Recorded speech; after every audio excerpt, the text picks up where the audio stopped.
Point of clarification, though. The vote on that bill was 37. What was the result? Through you, Madam President, for a point of clarification? Senator McCrory. Through you, Madam President. Vote was 37-4. Senator Hwang. Thank you. That's interesting to note. 37 committee members articulated a bill related to this area and was in support of it, with 4 noes. Through you, Madam President, to the good chair, were the language in this bill that incorporated the bill that was aforementioned, are these identical language and mandates requirements of what was the bill that had a 37-4 vote? Is it identical, or has it been changed? Through you, Madam President. Senator McCrory. Through you, Madam President. Oh, absolutely no. The bill has been changed. There's some things of the bill that we took out because we was listening to concerns of everyone. So no, it's not the exact same language, but we had some adjustments to it. Through you, Madam President. Senator Hwang. Thank you. Could the good chair, as he's offered some very, very quality educational answers as the chair, could he articulate some of the aspects that were taken out? And were there any attributes added onto the bill section under school climate? Through you, Madam President. Senator McCrory. Through you, Madam President, the only piece of legislation that I can see that was taken out, there was a portion around sexual education. Through you, Madam President. Senator Hwang. Thank you.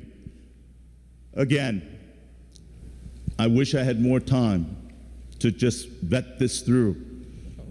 And I wish I had more time to allow the shareholders that offered opinion on the previously aforementioned bill to be able to articulate how they feel on this final bill that would impact them.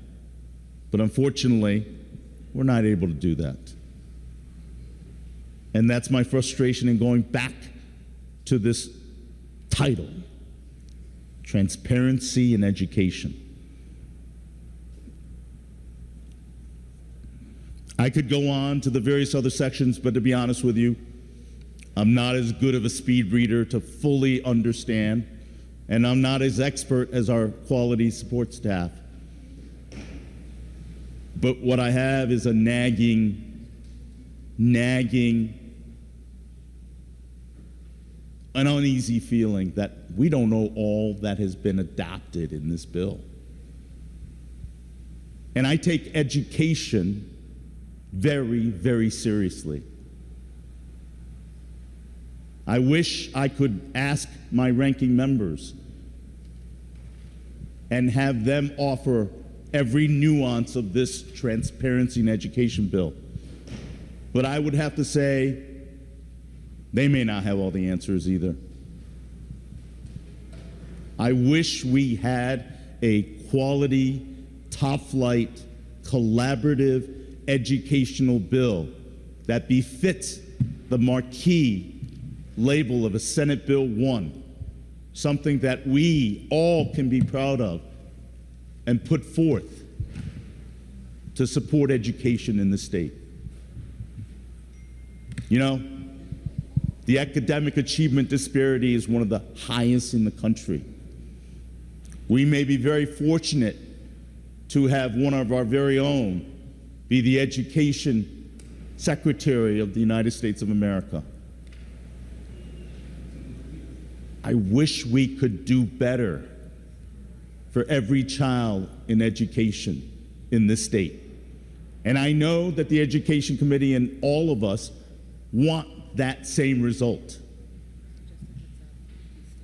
But if we continue to do business as usual, if we continue to undertake massive policy without incorporating all the shareholders, we continue to do the same thing over and over again.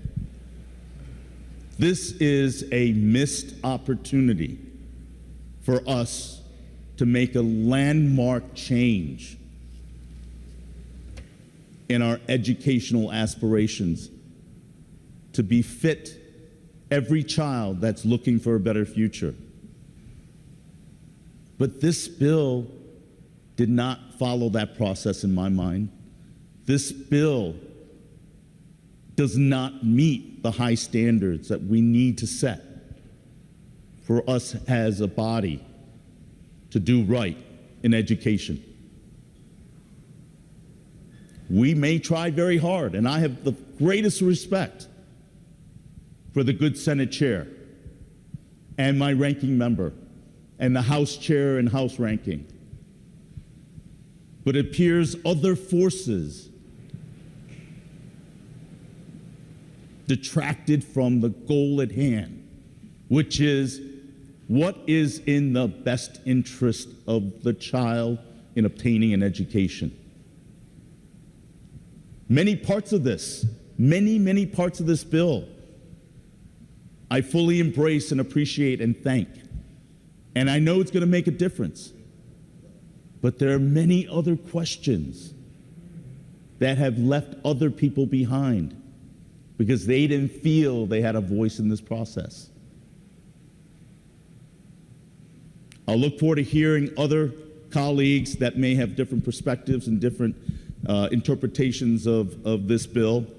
And I want to thank the good chair and his team of excellent support staff in being able to answer the questions that he did. And I want to acknowledge and thank him again for his good work in the Education Committee. Thank you, Madam President. Thank you. Will